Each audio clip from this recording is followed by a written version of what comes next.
हम अपनी जिंदगी का एक दिन भी टेक्नोलॉजी के बिना तसव्वुर नहीं कर सकते। हमारे मोबाइल फोन्स, हमारी गाड़ियों का जीपीएस, हमारे जहाजों का नेविगेशन, सब कुछ इलेक्ट्रॉनिक्स पर चलता है। हम इन चीजों पर इतने डिपेंडेंट हो चुके हैं कि हम सोचते हैं हमने कुदरत को कंट्रोल कर लिया है।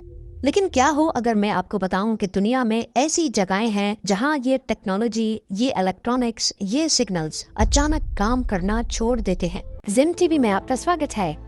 सबसे पहला नाम जो किसी के भी जहन में आता है वो है बरमूडा ट्रायंगल। अटलांटिक ओशन का ये हिस्सा सदियों से समुद्री जहाजों और हवाई जहाजों के गायब होने की वजह से बदनाम है। लेकिन सबसे खौफनाक बात उनके गायब होने से पहले के आखिरी लम्हात हैं। बच जाने वालों की रिपोर्ट्स और उन जहाजों से आने वाली आखिरी रेडियो कॉल्स में एक चीज हमेशा मिलती है, या तो उनके कंपास पागलों की तरह घूम रहे होते हैं या फिर रेडियो काम नहीं कर रहा होता। पायलट्स ने इलेक्ट्रॉनिक फॉग का जिक्र किया है, एक अजीब सी धुंध जो उनके जहाजों को घेर लेती है और उनके तमाम इलेक्ट्रॉनिक सिस्टम्स को मुर्दा कर देती है।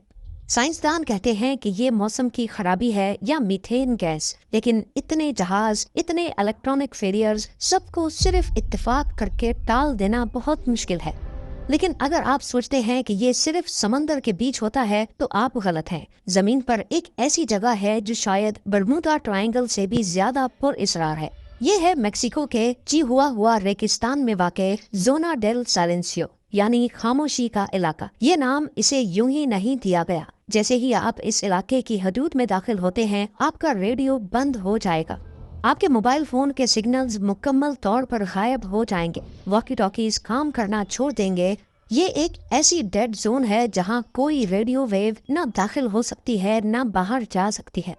और सबसे अजीब बात, जहां कंपास की सुई भी नॉर्थ नहीं दिखाती, वो बेकाबू होकर घूमने लगती है। ऐसा लगता है जैसे हवा में कोई ऐसी पुरअसरार ताकत है जो हर किस्म की इलेक्ट्रॉनिक वेव को एब्जॉर्ब कर लेती है। ये जगह 1970 में उस वक्त दुनिया भर में मशहूर हुई जब अमेरिका का एक एथीना टेस्ट रॉकेट जो व्हाइट सैंड से लॉन्च हुआ था, अचानक रास्ता भटक गया और हजारों मील दूर ठीक इसी रेगिस्तान के मरकज में आ गिरा। जब इंजीनियर्स की टीम उसे ढूंढने पहुंची तो उनके तमाम कम्युनिकेशन सिस्टम्स ने काम करना छोड़ दिया। कुछ लोग कहते हैं कि यहाँ जमीन के नीचे बहुत ज्यादा मैग्नेटिक ओर है। कुछ कहते हैं कि एक वोर्टेक्स है जहाँ स्पेस से आने वाली एनर्जी जमीन से टकराती है। और कुछ का तो ये भी कहना है कि इस रेगिस्तान में आसमान से गिरने वाले मीटेराइट्स की मिकदार इतनी ज्यादा है कि उन्होंने यहाँ की जमीन को मैग्नेटिक बना दिया है।